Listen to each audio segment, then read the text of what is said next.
پروردگار نے کچھ ایام ایسے رکھے ہیں کہ جس میں اگر ہم کچھ کام کریں تو ہم اس لامحدود زندگی میں خوشحال رہ سکتے ہیں، جس میں ماہ رجب ایک ایسا ایام ہے۔ خداوند متعال کے نزدیک زمانہ کوئی اتنا مہم ظاہراً نہیں ہے کہ خداوند متعال گئے، یہ ہمارے لیے 24 گھنٹے، ہفتہ، پھر مہینہ، پھر سال، لیکن انہی ایام کے اندر کہ جو مادی دنیا ہے جس میں سورج گھوم رہا ہے اور ہمارے لیے ایک زمانہ تعین کر رہا ہے، اسی مادی، اسی محدود کے اندر پروردگار جب کسی ایام کو اپنے آپ سے منسوب کر دیتا ہے تو اس کے اندر برکت ڈال دیتا ہے۔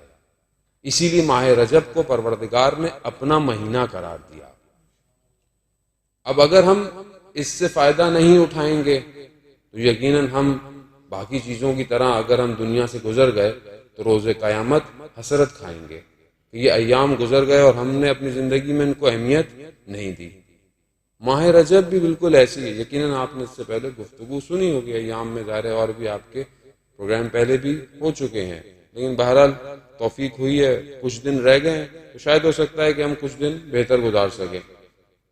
ماہ رجب عرفا کے نزدیک بہار کا مہینہ ہے۔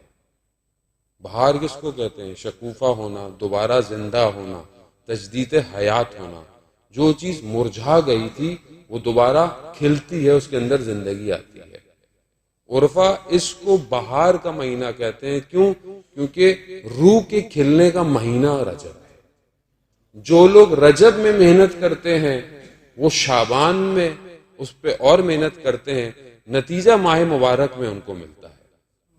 عام زندگی میں کیا ہوتا ہے کہ ہم رجب اور شعبان ہمارے لیے بس کچھ ایام ہیں، ہم اس میں پروگرام کر گزر جاتے ہیں، پھر ماہ رمضان آتا ہے، ہم سروں پہ ٹوپیاں پہن لیتے ہیں، مسجدوں کا رخ کر لیتے ہیں، لیکن جیسے ہی مہینہ ختم ہو رہا ہوتا ہے ہمیں اپنی ذات میں اپنے آپ کو کہہ رہا ہوں، خدا نہ خواستہ آپ کو نہیں کہہ رہا، میری اپنی ذات میں تو تبدیلی نہیں آئی۔ مجھے، میں نے روزہ رکھا، میں نے سب کیا، مگر وہ جو دعا میرا چوتھا امام کہہ رہا ہے کہ پروردگار کاش کہ یہ مہینہ ختم نہ ہو، لیکن یہ دعا میرے اندر سے نہیں نکلی آج تک۔ میں 40 سال کے نزدیک ہو رہا ہوں، یہ دعا میرے اندر سے نہیں نکلی آج تک کہ پروردگار کاش کہ یہ مہینہ ختم نہ ہوتا۔ کیوں؟ کیونکہ میں نے اس کی تیاری نہیں کی۔ میں کیا ہوں؟ میں کہتا ہوں کب ختم ہوگا، کب چاند نکلے گا۔ کتنا میرے میں اور سیر ائمہ میں تضاد پایا جا رہا ہے۔ کیوں؟ کیونکہ میں نے ان ایام کو درک نہیں کیا۔ میں اگر ان ایام کو درک کرتا تو پھر ماہ رمضان میں پھل لے کر خداوند متعال کی بارگاہ میں موجود ہوتا۔ اب اس مہینے کے اندر سب سے زیادہ مہم کیا ہے؟ استغفار ہے۔ استغفر اللہ واسأل التوبہ، یعنی توبہ کرو۔ کیا میں واقعاً کر پا رہا ہوں؟ یقیناً زندگی بہت مصروف ہے۔ اب آپ بولے مولانا صاحب ٹائم نہیں ملتا زندگی، آپ کو کیا پتا؟ مولانا صاحب کا تو کوئی کام نہیں ہوتا، کتابیں پڑھتے ہیں یا مجلسیں پڑھتے ہیں، لوگ سارے مصروف ہیں، لوگوں کے پاس مصروف ہیں، تو آپ کو کیا پتا؟ جاب ہے، یہ ہے، وہ ہے۔ اب دیکھیں ساری چیزیں اپنی جگہ پر ہیں، مگر کیا خداوند متعال نے جب ہمیں خلق کیا تھا کیا وہ نہیں جانتا تھا کہ انسان آگے والا اتنا مصروف ہو جائے گا؟ تو یہ اتنے سارے جو اس نے ہمارے لیے اعمال بھجوائے اپنے انبیاء کے ذریعے سے، تو کیوں بھجوائے؟